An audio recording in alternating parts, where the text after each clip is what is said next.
یہ کہانی کی مصنفہ ہے آسمہ زیدی۔ آپ لوگ دیکھ رہے ہیں مانی وائز۔ سلمہ ایک انتہائی محنتی اور فرض شناس لڑکی تھی، مگر یہ والدین کے رزق حلال اور ان کی اچھی تربیت کا نتیجہ تھا کہ اس نے شروع سے ہی پاکیزہ سوچ کو پروان چڑھایا، محنت مسلسل پر یقین رکھا۔ سلمہ کے والد ایک مقامی فرم میں معمولی ملازم تھے اور والدہ مکمل طور پر ایک گھریلو خاتون جن کی سوچ اپنے گھر سے شروع اور وہیں پر ختم۔ باہر کی دنیا کے بارے میں وہ مکمل طور پر ناآشنا تھی۔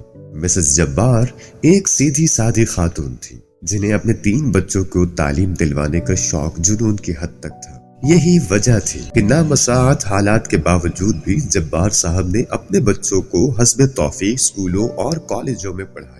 سلمہ ان کی سب سے بڑی بیٹی تھی، اس کے بعد عامر اور شاہد۔ تینوں بہن بھائیوں میں 2 سال کا فرق تھا۔ سلمہ نے میٹرک کے بعد FA اور BA بھی امتیازی نمبروں سے پاس کیا۔ آگے وہ MA ایجوکیشن کی تیاری کر رہی تھی کہ اسلم سے اس کی شادی ہو گئی۔ اسلم بنیادی طور پر ایک شریف اور مہذب انسان تھا۔ اس نے سلمہ کے ساتھ بہت اچھا سلوک کیا اور وقتی طور پر اسے بھی یہی محسوس ہوا کہ اس کی تمام تکالیف کے دن کٹ گئے ہیں، مگر جلد ہی اسے اپنی خوش فہمی کا احساس ہو گیا جب اس کے سسرال والوں نے اپنے رنگ دکھانے شروع کر دیے۔ اس کی ساس اور ایک نند نے صحیح معنوں میں اس کا ناطقہ بند کر دیا۔ سلمہ نہ صرف پڑھائی میں اچھی تھی بلکہ اس کی امی نے اسے گھر گھرستی کے رموز بھی بخوبی سکھائے تھے۔ خانہ داری، سلائی کڑھائی، سلیقہ، غرض ہر شعبے میں وہ طاق تھی، مگر اس کے یہ اسلوب ساس، نند اور حتیٰ کہ دیوروں کو بھی قطعاً نظر نہ آتے تھے، بلکہ وہ وقتاً فوقتاً اسے بد سلیقہ،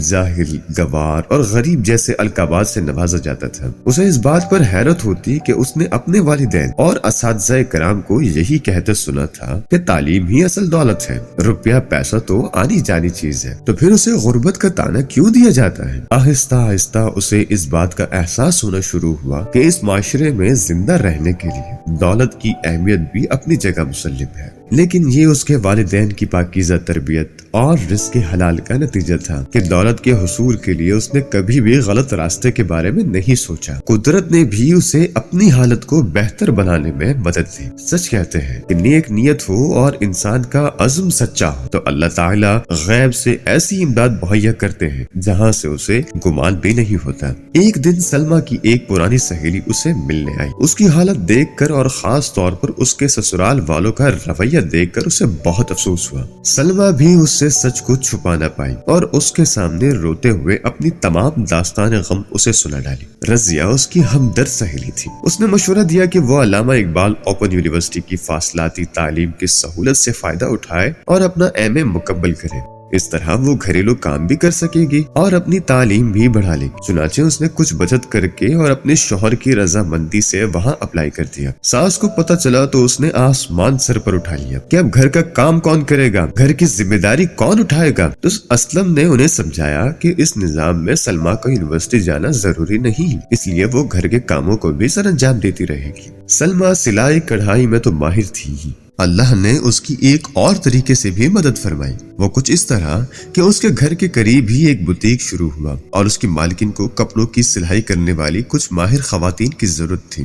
سلمہ کو پتہ چلا تو اس نے خاتون سے بات کر کے کام کا آرڈر لے لیا۔ گھر کی سلائی مشین پر اس نے موٹر لگوا لی اور ساتھ ہی اس کی اچھی تعلیم اور ریکارڈ کی وجہ سے قریبی پوش علاقے کے کچھ بچوں نے ان سے ٹیوشن لینی بھی شروع کر دی۔ اس نے انہیں اتنے اچھے طریقے سے پڑھایا کہ اس کے گردیدہ ہو گئے۔ جب اس کی ساس اور دیوروں نے دیکھا کہ وہ گھریلو کام کرنے کے ساتھ پیسے بھی کما رہی ہیں تو انہوں نے سختی بھی کچھ کم کر دی۔ وہ لالچی لوگ تھے۔ اسلم کے علاوہ دونوں دیور پڑھائی میں بالکل پیدل تھے۔ سلمہ نے ان کو پڑھانے کی بھی بہت کوشش کی۔ اس طرح اس کی نند بھی میٹرک کر کے گھر میں فارغ تھی اور اسے سارا دن تیار ہو کر ٹی وی دیکھنے کے علاوہ اور بھابھی کی شکایتیں لگانے کے علاوہ کوئی کام نہ ہوتا تھا۔ سلمہ کی ماں جب یہ ساری صورتحال دیکھتی تو اسے بہت رنج ہوتا، مگر پھر اسلم کی شرافت اور اس کے حسن سلوک کو دیکھتے ہوئے اسے کسی حد تک صبر آ جاتا اور وہ اپنی بیٹی کے اچھے نصیبوں کی دعائیں کرتی ہوئی چلی جاتی۔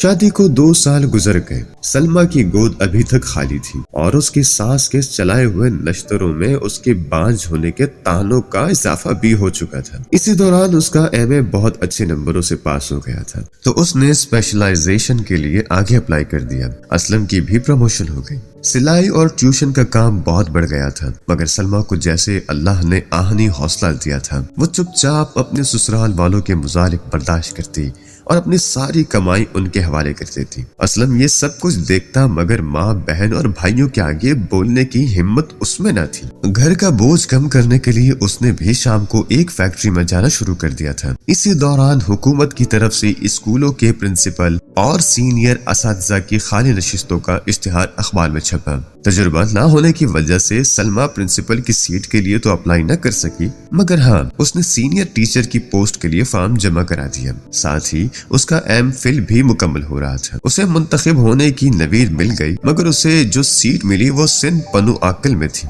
اس نے اپنے شوہر سے بات کی اور اسلم نے کچھ تگ و دو کے بعد اپنے گھر والوں کو آمادہ کر لیا۔ ان لوگوں کو محض پیسے سے غرض تھی، اس لیے کچھ پس و پیش کے بعد مان گئے۔ اسلم نے اپنے گھر والوں کے علم میں لائے بغیر اسی علاقے میں ٹرانسفر کی کوشش کی اور اپنے افسران بالا کی منت سماعت کرنے کے بعد اپنی ٹرانسفر کرانے میں کامیاب ہو گیا۔ خدا نے جیسے ان دونوں کو صبر اور اچھی نیت کا ثمر دیا، جیسے ہی وہ دونوں پنو آکل شفٹ ہوئے، سلمیٰ کی گود بھی ہری ہو گئی۔ 5 سالہ تجربہ مکمل ہونے پر اس نے پرنسپل کے لیے درخواست دی اور تحریری امتحان بھی پاس کیا۔ اچھے تعلیمی کیریئر اور شاندار ریکارڈ کو مد نظر رکھتے ہوئے انٹرویو پینل کے اراکین نے کامیاب امیدواروں میں اسے پہلے نمبر پر منتخب کیا۔ اس دوران اللہ نے اسے ایک بیٹے اور بیٹی سے بھی نواز دیا تھا۔ اسلم نے اپنی بہن کا رشتہ دفتر کے ایک عمر رسیدہ کلرک سے کر دیا اور اپنے بھائیوں کو قرضہ لے کر باہر بھجوا دیا۔ باہر کے دھکے کھانے سے ان کی بری عادتیں بھی کم ہو گئی،